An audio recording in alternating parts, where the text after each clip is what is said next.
Muito bem, pessoal. Hoje vamos falar um pouquinho de quadro de gerenciamento diário, uma metodologia do Lean, onde ela aporta algumas condições de gerenciamento, da qual a gente tem que, basicamente, através de quadros de gestão e controles e indicadores de acompanhamento produtivo,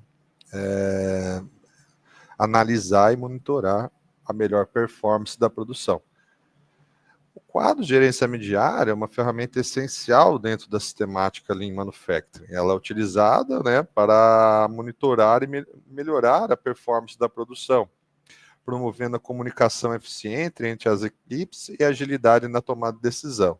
Então, basicamente, ela vai pegar, dentro dos seus principais objetivos, acompanhar indicadores de desempenho na produção, isso aí diariamente, para que a gente não trabalhe dentro de um retrovisor, né? A gente tenha realmente os indicadores sendo acompanhados de maneira online, de maneira virtualmente, de tal forma que a gente consiga já reverter uma condição a partir do ponto que a gente entregue um resultado negativo ou extremamente positivo também. A gente tem que entender que se a máquina está performando acima da expectativa, a gente incorre no risco também de consumir uma matéria-prima que não está programada para aquele momento, tal. E aí vai fazer falta para um outro produto, e aí fazer análise como um todo. Então, se existem métricas, elas devem ser acompanhadas, e ela identifica problemas e desvios dentro dos processos, de forma a promover uma resolução rápida dos problemas, a partir do ponto que ela está fugindo dentro do gráfico de tendência, nós vamos acompanhar e entender o porquê daquilo ali, e acaba, mantendo o quadro geral, o acompanhamento, dia a dia daquele quadro, onde todos os operadores e toda a chão de fábrica estiverem envolvidos, estiverem engajados e entender o porquê da existência daquele quadro de gerenciamento, todos estão envolvidos e começam a, ou pelo menos opinar sobre algumas condições e entender o porquê do resultado baixo ou resultado alto, né? Que é o mais importante. E garantir a transparência da informação entre os setores. Então, qualquer pessoa que esteja andando dentro da fábrica, que possa fazer um benchmark entre a fábrica, fazer uma visita, né? Eu sou um precursor de que gestores, eles devem sim analisar o seu processo e focar realmente no seu processo, mas é importante também fazer o benchmark entre os outros setores, para também identificar o que o seu parceiro de trabalho, que o seu companheiro, né, de gestão, ele está fazendo de bom, né? E conforme ele vai acompanhando isso aí, ele entende essa condição e vai entregar o melhor resultado possível. Os principais elementos essenciais do quadro, a gente vai trabalhar dentro do quadro com alguns indicadores.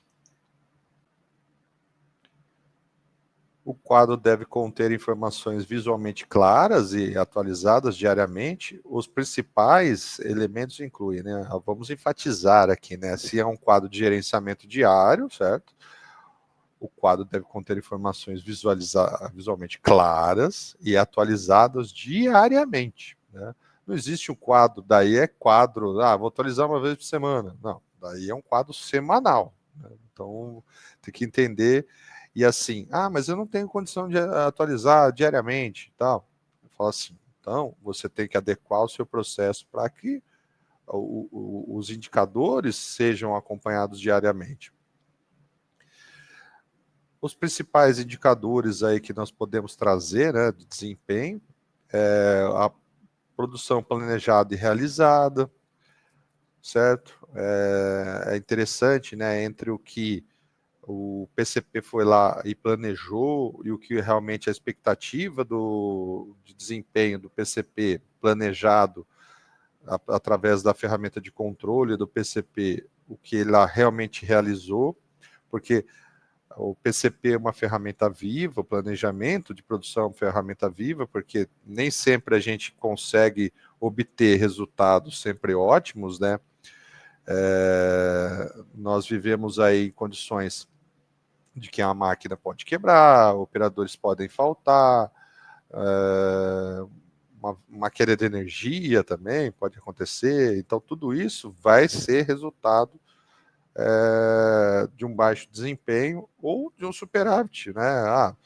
Eu consegui fazer um rodízio de linha, né, atendendo a expectativa maior do que foi programado, tudo, também é uma forma de acompanhar o resultado. A eficiência global dos equipamentos, né, o nosso famoso OEE. Então, se nós temos estipulado lá uma métrica de OE de 75% para um determinado departamento, ele está entregando essa métrica ou está abaixo, nós já vamos trabalhar para tomar um plano de ação, o índice de refugos e retrabalhos, quanto que a gente tem de refugo e retrabalho no setor, qual que é a métrica, tanto quanto que nós viemos atendendo, que a métrica a ser atingida, a ser puxada, sempre trabalhando com métricas plausíveis e atendíveis, né, dentro do escopo de trabalho. O índice de paradas não planejadas, né, quantas vezes você não obteve a máquina, a disponibilidade da qual você deveria manter, e condições de segurança e acidentes, né? Muitas vezes a gente deixa de lado ali a condição da gestão de segurança do trabalho, renegada a segundo plano, mas ela deve ser alçada a primeiro plano, né? É importante que a gente tenha primeiro a estabilidade de garantir que o operador esteja trabalhando nas melhores condições possíveis. Por quê? No mínimo, ele pode ocorrer um leve acidente e ficar um tempo afastado, né? Padrões de ergonomia, condições de trabalho, análise dos incidentes, os acidentes materiais, os acidentes com vítima, acidente com o colaborador propriamente dito. Então, tudo isso deve ser levantado e deve ser trabalhado, né? E assim, pensar que só porque tem um setor, né, separado de segurança do trabalho, a segurança do trabalho que é responsável por aquilo. Como a gente tratou aqui de refúgio. Não, a qualidade é responsável pelo refúgio, ela que trata aquilo ali. Não. A operação é responsável, a operação é quem está fazendo o resultado.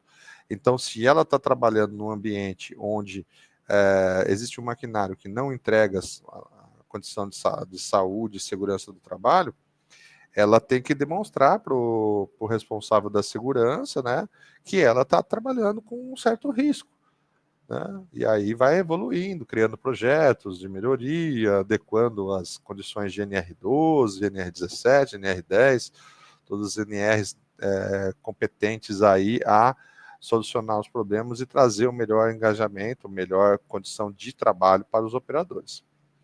A partir disso, nós vamos registrar o problema, né? Registro de problemas e ações corretivas. A partir de registrados os problemas, nós vamos trabalhar em ações, criar planos de ações, e esses planos de ações devem ser robustos, devem ser investigados e devem ser trabalhados de forma a realmente analisar a causa do problema, né? A partir do efeito que foi causado,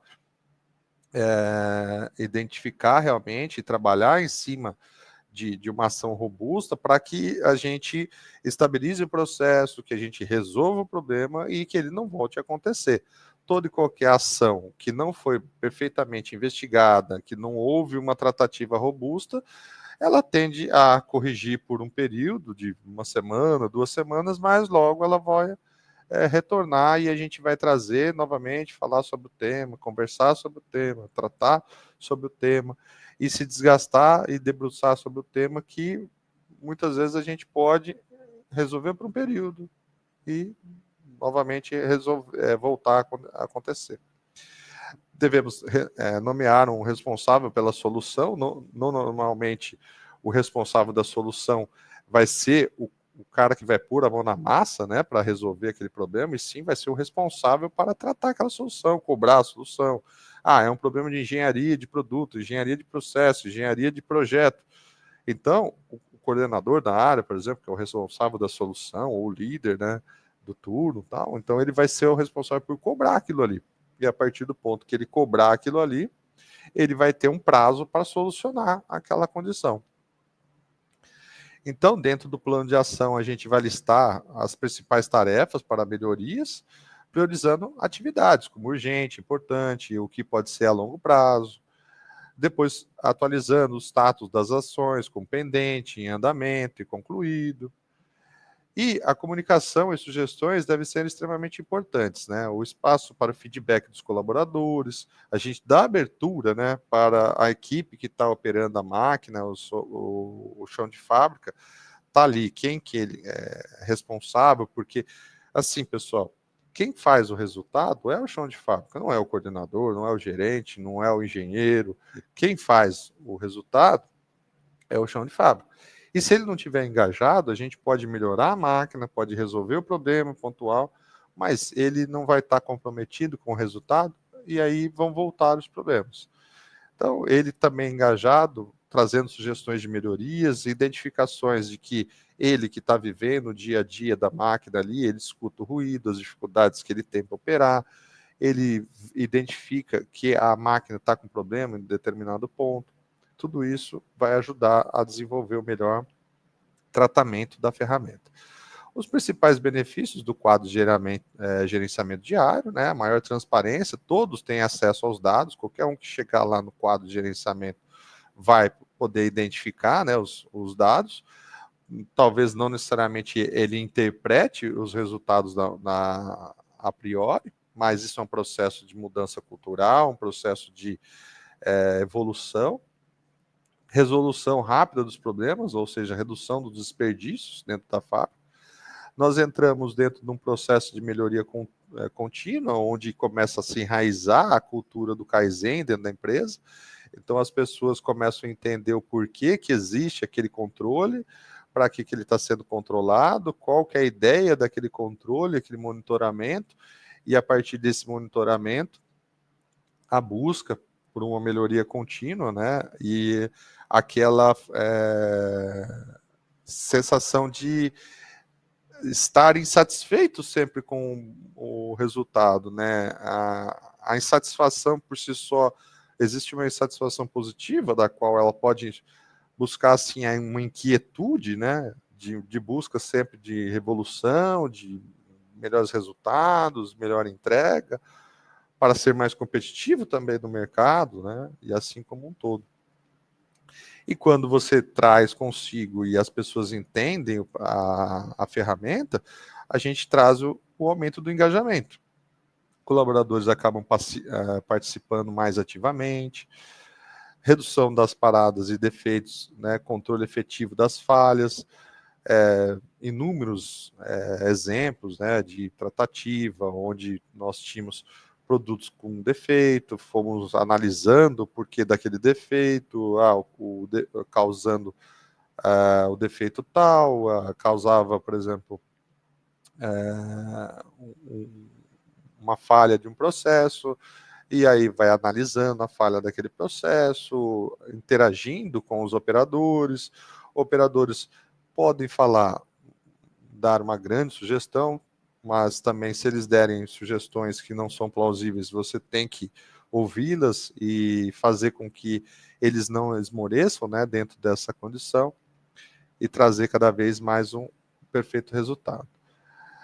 A implementação na prática, né? Primeiro a gente tem que definir um local visível para o quadro, né? Que seja, por exemplo, dentro da entrada do setor, um local basicamente onde a pessoa tenha um ambiente de trabalho do qual o livre de ruídos, por exemplo, para você na hora que vai falar ali, por exemplo, tratar das reuniões diárias, né, curtas diárias de 5 a 10 minutos com a equipe, mostrando ali os resultados, né, encontrados, tudo, as pessoas possam ouvir, as pessoas possam interagir, né? É extremamente importante atualizar diariamente os dados e, a partir desse ponto, delegar responsabilidades para cada problema identificado. Então, se nós identificamos um problema na linha A, na linha C, na linha B, tal, nomeia, né? Faça com que dentro da equipe nós temos pessoas de alto desempenho e temos que alçá-la, né, a voos mais altos. Então, se as pessoas têm competência, têm entrega e têm um resultado, nada mais justo também que não cobrá-las, né, mas dar oportunidade para que elas possam também performar com a menor capacidade possível. E monitorar a evolução das ações corretivas, que é o mais importante. Concluindo a aula de hoje aqui, o quadro de gerenciamento diário é uma ferramenta simples, mas extremamente eficaz para garantir um fluxo produtivo mais enxuto, eficiente e alinhado aos princípios do Lean Manufacturing. Quando bem implementado, ele impulsiona a melhoria contínua, otimiza a produtividade e traz um engajamento das pessoas, dos comprometidos, das pessoas que estão envolvidas dentro desse processo. Mais uma vez, queria agradecer o pessoal que está acompanhando o canal aí. Obrigado aí pela presença, quem está acompanhando. E por hoje é só, pessoal. Obrigado mais uma vez. Até uma próxima.